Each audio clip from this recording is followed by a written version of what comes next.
17. 9/11 Truth Seekers and Campaigners, it's your lucky day. May 2008. So, you want a new investigation into the events of 9/11? Well, it's your lucky day. There is one already in progress. However, it is ignored by almost all 9/11 researchers and posters around the Internet. The RFCs and the key TAMs presented by Dr. Judy Wood and Dr. Morgan Reynolds against NIST and its contractors are independent, and they are investigations, but most 9/11 truthers are not talking about them. In this article, I will ask why this is the case. A focus on the truth of 9/11. I've been pondering what seems to be happening to the effort across various groups to reveal the truth of what happened on 9/11. Some quite unusual things seem to have been transpiring over the last 2 years, as I have tried to document in previous articles posted on my website. Last month, in mid-April of 2008, 911truth.org sent out an email regarding a Week of Truth initiative featuring fairly well-designed graphics and a prominent posting of Steve Alten's new novel, The Shell Game. This work, seemingly written as a vehicle to further the aims of 9/11 Truth campaigners, additionally has the laudable goal of raising money for the New York City first responders who suffered greatly for helping others on the day of this most terrible tragedy. The accompanying message from 911truth.org suggested buying copies of The Shell Game directly through weekoftruth.org so that a portion of the purchase price, it doesn't say how much, will go to the first responders. Purchasing a copy will also, it says, help the book to enter the New York Times Top 10 bestseller list. Additionally, it suggests emailing everyone you know who wants 9/11 Truth to break through the corporate media blackout, and that people should write op-eds and call into radio shows, and otherwise tell people about the Week of Truth. Who could argue with the basic thrust of these suggestions? I certainly couldn't. However, if I may adopt a more lyrical but critical tone for a moment, I fear that this Week of Truth may have been weak, W-E-A-K, of truth. Why am I being so harsh in describing the efforts of kind-hearted people to selflessly promote the knowledge that the official story, also known as OGCT, of 9/11 is false? First, I think it is important to consider what the Shell Game actually says. For example, the plot of the story includes Iran's supposed nuclear reactor development, which of course is disputed, and also discusses the issue of peak oil, also disputed but often cited by some 9/11 researchers as the main reason 9/11 was perpetrated. So even if the Shell Game helps more people become aware of and think about 9/11 truth issues, and I question whether it actually will, I would contend it is falsely suggesting that peak oil and Iranian nukes are real issues of concern, in the same way that the official story of 9/11 suggests that international terrorism is an issue of real concern. When, in the Week of Truth, or at any other time for that matter, people make phone calls or send emails to tell others about 9/11 Truth and the Shell Game, what do they say? One of the easiest phrases to use seems to be, 9/11 was an inside job, meaning that the government and probably other officials knew in advance that the event was going to happen and that they, in some way, planned and or assisted in the execution of the operation.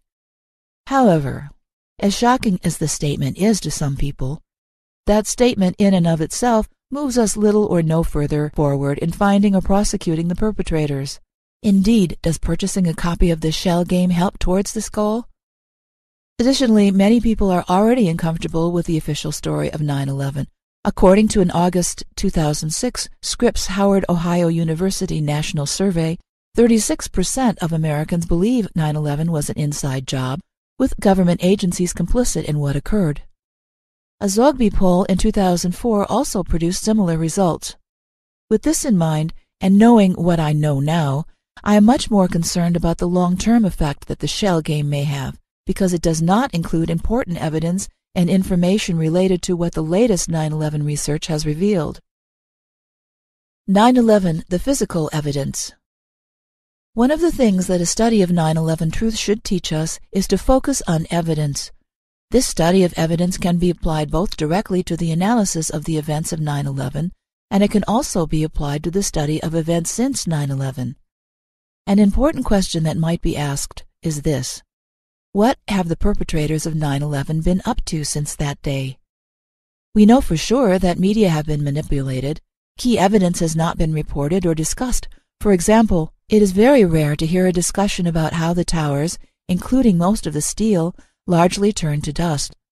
It is also almost unheard of anywhere, in relation to the supposed WTC plane crashes, that thin aluminum wing struts cannot cut through steel girders, whatever speed they are traveling at.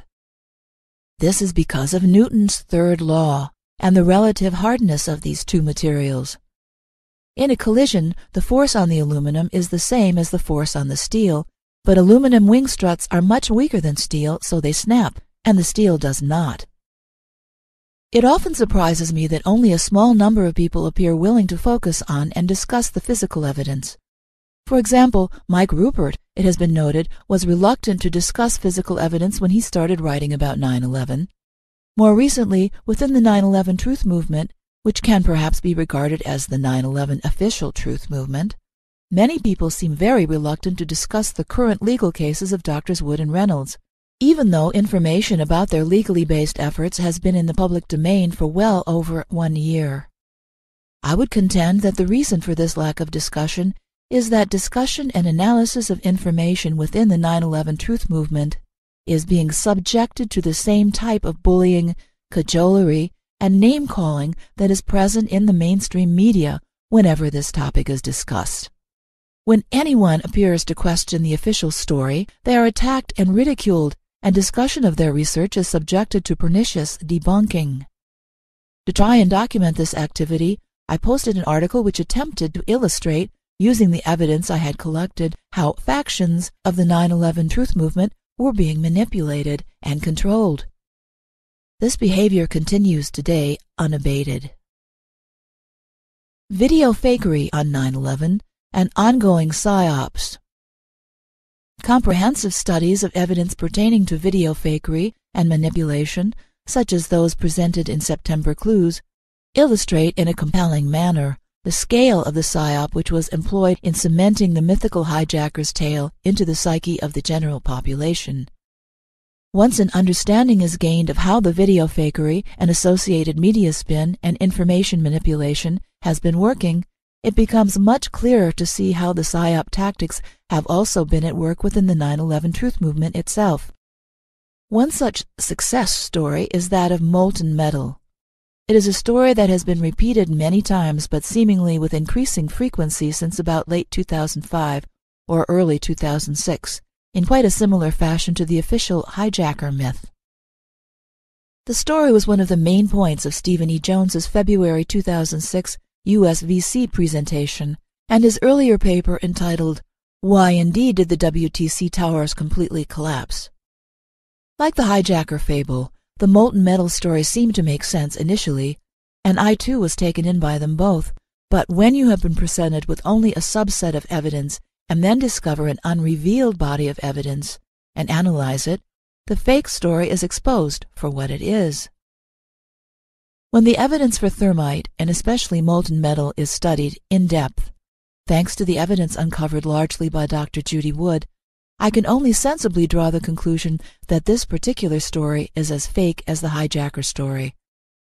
Despite this evidence, most people in the 9/11 truth movement, even some of those who might be called figureheads, still discuss thermite and molten metal as being the established cause and effect of the destruction of the WTC complex. Challenging the CDers.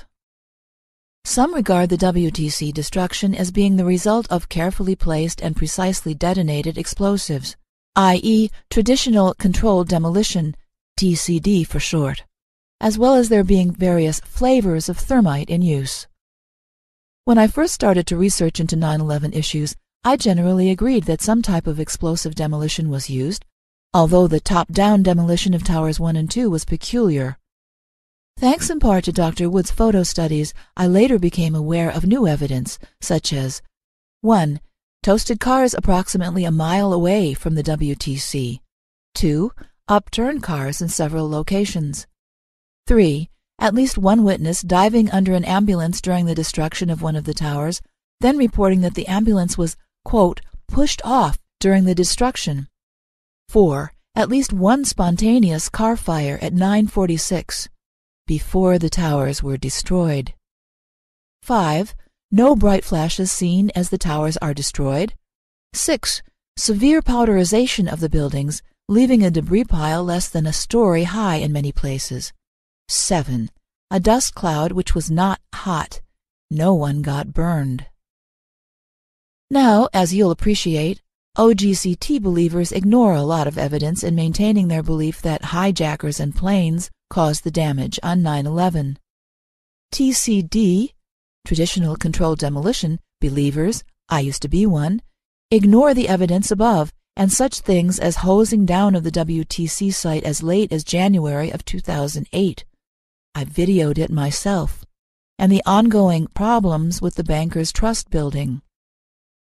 Of course, by ignoring any amount of evidence about anything, be it a scientific or legal matter, it is possible to come to almost any desired conclusion. However, the value of that conclusion is, of course, likely to be inversely proportional to the amount of evidence ignored. Ignoring the evidence. An active denial system? I'm sure there are a few people in the world who believe the Earth is flat, and they can continue to do this by ignoring the evidence that it is a sphere. For example, brushing off all satellite photos as fakes. People in the 9/11 official truth movement are vociferously critical of mainstream media figures, as well as other well-known figures, for not talking about the evidence. This very situation has recently been the subject of an article by the author Eric Larson. Yet when it is pointed out that people even within the 9/11 official truth movement refuse to address evidence, a number of prolific Internet forum posters typically become very defensive, or even rude and insulting. In trying to draw attention to some of the evidence and general conclusions that Dr. Wood and Dr. Reynolds have researched and posted articles about, I too often seem to have experienced animosity and hostility. This mirrors the earlier experience of people like Rosalie Grable, Web Fairy, Nico Hout, Gerard Holmgren, and others. Those that have been the most critical rarely focus on a considered analysis of evidence in question. Typically, the conclusions drawn from what has become known as DEW and no planes research are often said to be impossible to believe by those in the 9/11 official truth movement. It can be observed that they frequently use disturbingly similar language to that used by OGCT believers, who cannot accept that a conspiracy regarding 9/11 really does exist, even when it is pointed out that the evidence for DEW and no planes at the WTC is so strong that it has been used both as a basis for 2 requests for corrections and 2 related key TAM cases against NIST contractors. It is often not regarded as significant. I can say this of at least 6 9/11 truthers that I have met and discussed these issues with. Some of them use phrases such as, "I have seen no evidence of DEW," and "I looked at Dr. Wood's website and saw no evidence of significance." I find this so bizarre that I really do wonder what is going on.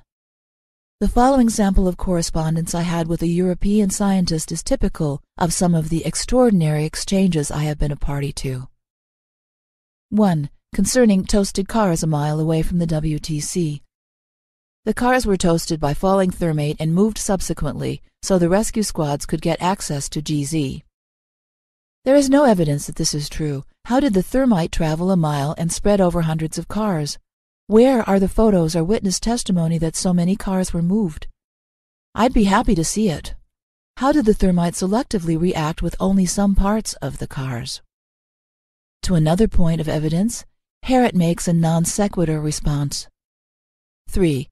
Concerning at least one witness diving under an ambulance during the destruction of one of the towers, then reporting the ambulance was pushed off during the collapse. If you can repeat that experiment, I would like to see it. Even sending a volume of additional evidence to this person was not enough to stimulate any further reasoned discussion. This person clearly seems to support the conclusions made by Stephen E. Jones regarding thermate and thermite. It cannot be noted often enough that Stephen E. Jones represents one of the key connections between the 9/11 cover-up and the energy cover-up, see below. Twisting the evidence. In one or two discussions I've had where I've attempted to discuss the powderization of steel, it has been declared impossible because the amount of energy required to melt and vaporize the steel would be so high as to not be deliverable. In one case, the person went to the trouble of calculating the required energy to do this. He came out with a figure in gigawatts. This sort of stunt can be observed repeatedly. We discussed dustification or powderization, but this is twisted into melting and vaporization, and the process is then declared impossible. If it was impossible, then where are the steel girders?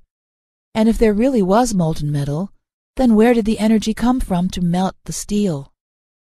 The arguments presented in opposition to the evidence that steel turned to dust don't stand up to scrutiny. Exposing the evidence. Recently I asked someone I know here in the UK who has repeatedly spoken out about a number of 9/11 truth-related issues for help in publicizing the Wood-Reynolds Qui Tam cases, following comments this person made regarding an email exchange I had with BBC producer Mike Rudin. Mike Rudin was the series producer of The Conspiracy Files, which included a program which did not properly address the key 9/11 evidence contradicting the official story. I asked this person, who was quite well known in UK 9/11 truth circles, how do we get coverage, at least of the existence of these two cases, even if not the details or the names of the people involved, for heaven's sake, into the Daily Mail? Can you advise me, please? So, can you help me publicize the Qui Tam cases anyhow? That would be great. This person, who has spoken out publicly regarding 9/11, does have some contacts in the UK media. He responded thus: To do this, we need to be credible. To be credible, we need to avoid speculation. For the above reasons, I shall respectfully have to decline your request for help in publicizing the work of Woods. This response was interesting to me for two reasons. First, it mentions speculation. Both Dr. Woods and Dr. Reynolds' Qui Tam cases focus on a range of physical evidence. They draw certain conclusions based on an analysis of this evidence. This is really the opposite of speculation. Indeed, who would initiate a court case based on speculation? Who has this kind of money to waste? The second point that was interesting was that this person said they would, quote, not help in promoting the work of Woods, unquote. This was not exactly what I asked. There are two Qui Tam cases, and I did not specify that the names be mentioned, and of course it's Dr. Wood, not Dr. Woods. Over the last 2 to 3 years, I have helped with the running of the UK 9/11 Truth Forum. Previously, when I posted information or updates pertaining to the RFCs of Dr. Wood and Dr. Reynolds on the UK forum, they were moved out of the news section and into the controversies section. So moderators there seem to be indulging in a kind of soft censorship, in a similar manner to how news editors move some stories to the back pages or put them in smaller print. The call for an independent investigation. I recently received a message from a friend who is now starting to realize what seems to be going on. In presenting his view to other people, he wrote, I have been pondering over a few things regarding what we are trying to achieve. We are primarily demanding a re-investigation of 9/11. But what would we accept as a satisfactory investigation? What criteria would we use to measure or qualify any investigation, whether it is just a proposal or an actual investigation? I didn't consider until recently that the Judy Wood Qui Tam cases are technically investigations, since the cases brought forward have been accepted by the courts. Yet we have collectively chosen to ignore them, as they do not fit some criteria that we must collectively all share. Please forgive the generalization for a second. What are those criteria? So this does lead on to a deeper question. What form would a truly independent inquiry take? Who would pay for it? If government bodies cannot be trusted, and they cannot, how about an organization like Amnesty International? Wouldn't they be able to do something? Well, seeing as AI has made no public comment concerning 9/11 issues in over 6 years, despite being asked, The prospects aren't looking too good. So perhaps we need individuals to come forward, fund their own research, build their own legal cases, and submit them to the courts. At the moment, Doctors Wood and Reynolds, with the help of Jerry Liebhardt, are the only ones doing this, as all previous 9/11 related cases have either folded or been withdrawn. So why hasn't anyone else tried to reinvigorate them? 9/11, the Hutchison effect, and the energy connection. It has been said that the flak is strongest when you are over the target, and I can't help thinking that this applies to our current situation, where, along with Dr. Wood, I have been involved with pointing out the similarities between some of the less well-known effects at the WTC and some of the effects seen in John Hutchison's experiments.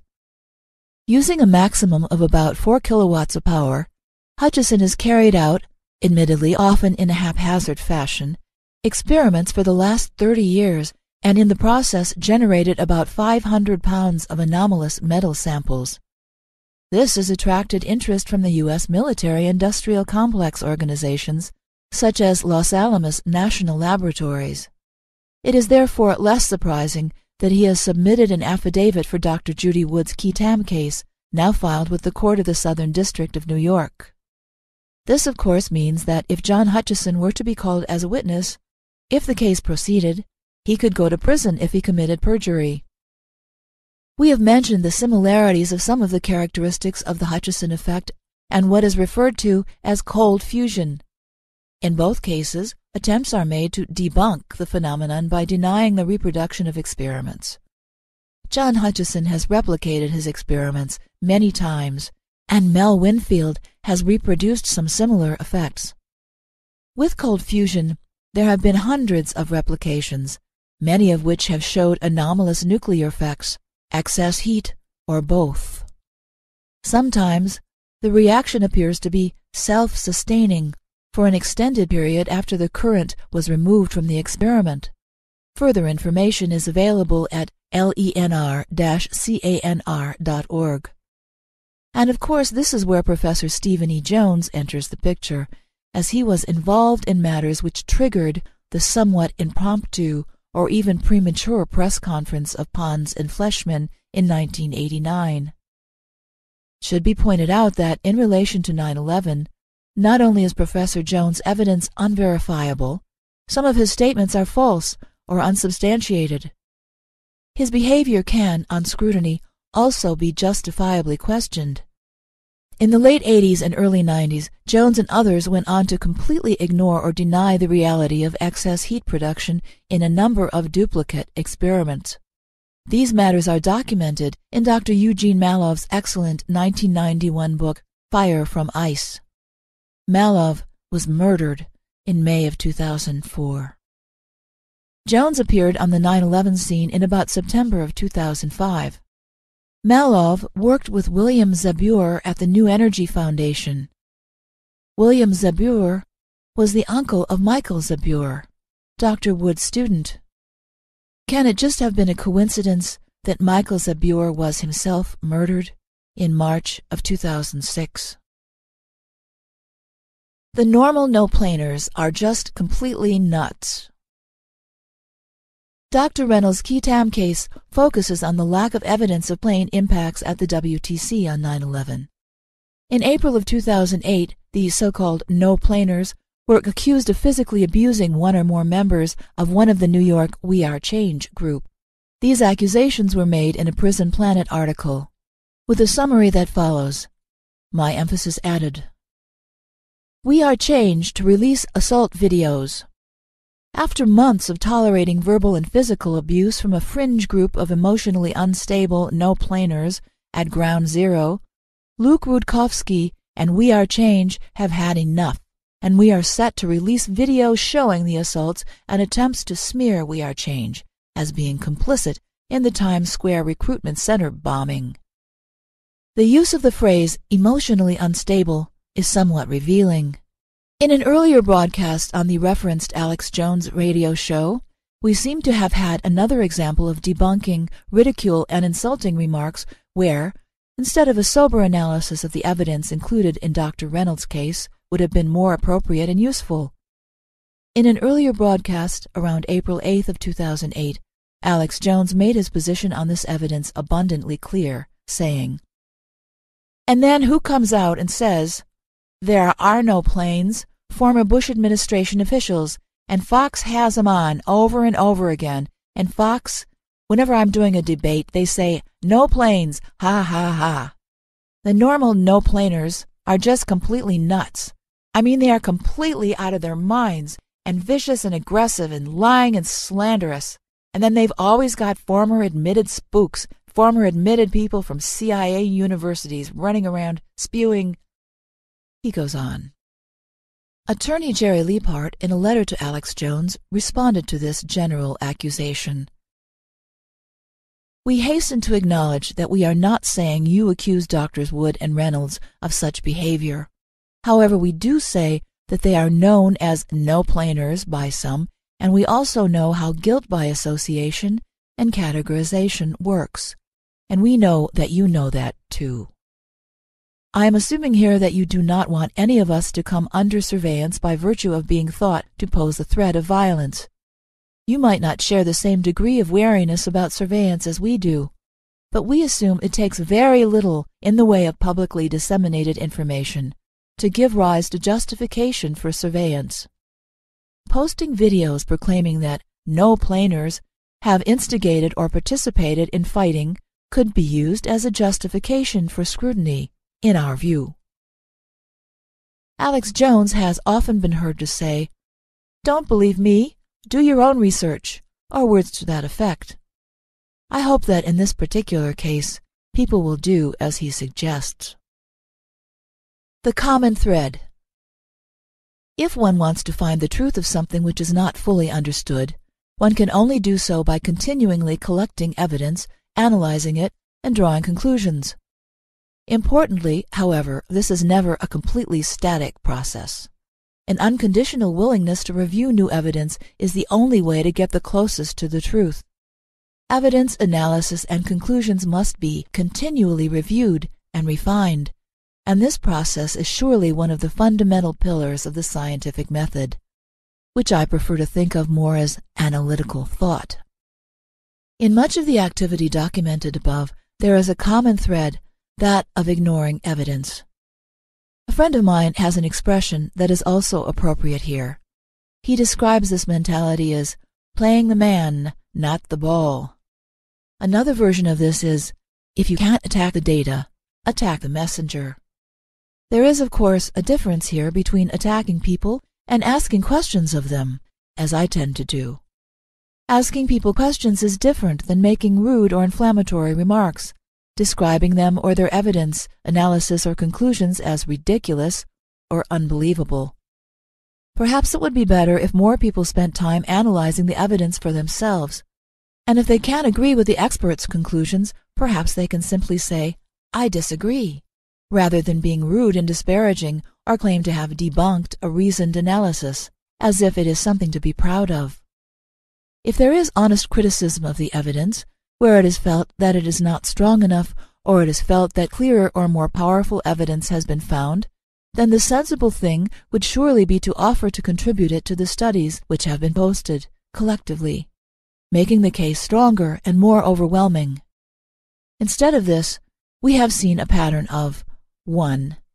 Promoting studies which don't explain all the evidence, 2. Ridiculing studies which explain the most evidence, 3. Ignoring, censoring, or soft censoring a discussion of evidence when those having the power of censorship, but a weak or non-existent science or analytical background, become uncomfortable with this discussion.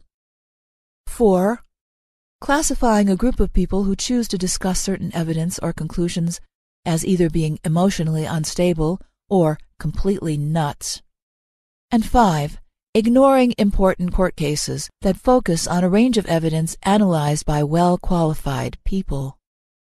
For myself, I now feel I have to strongly consider that the actions which have woven this pattern of evidence denial and ridicule are not purely ego-driven or a simple result of people being reluctant to change their minds.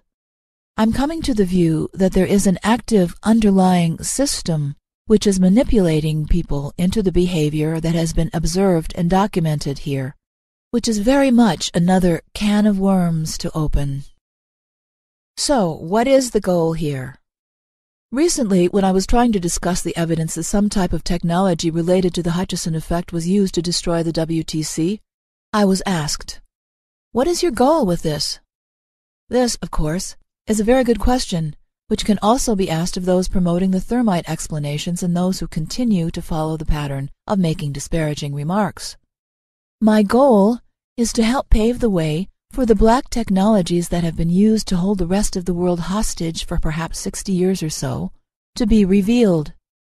An additional goal is that those who are in control of these technologies could be identified and questioned as to what their goal is. An additional goal is that those who are in control of these technologies can be identified and questioned as to what their goal is. My wish is that these revelations will transform our world into one that has more equity, liberty, and peace. In that regard, attacking and ridiculing serious, reasoned, and detailed analyses has no place, especially when some of the people doing this work have made and continue to make very significant personal sacrifices across various groups to reveal the truth of what happened on 9/11. Some quite unusual things seem to have been transpiring over the last 2 years, as I have tried to document in previous articles posted on my website.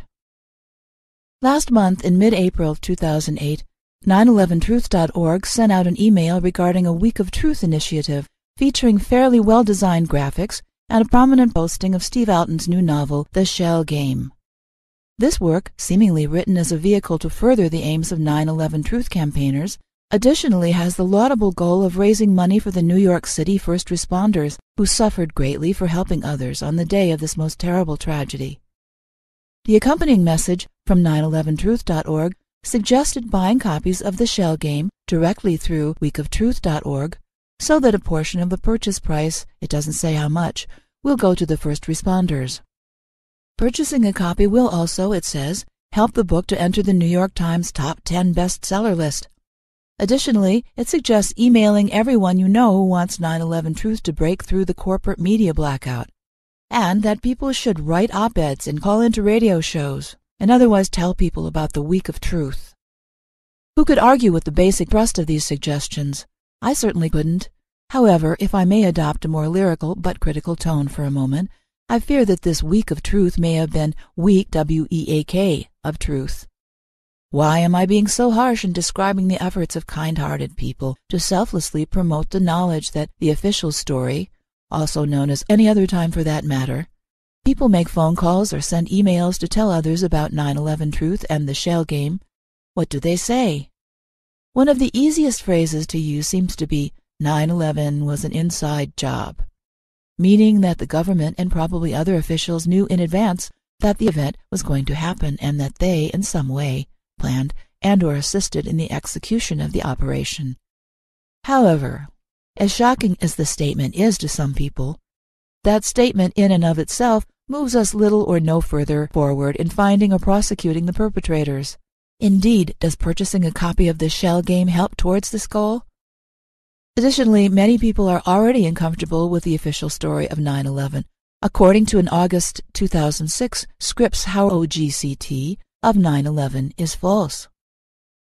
First, I think it is important to consider what the Shell Game actually says. For example, the plot of the story includes Iran's supposed nuclear reactor development, which of course is disputed, and also discusses the issue of peak oil, also disputed but often cited by some 9/11 researchers as the main reason 9/11 was perpetrated.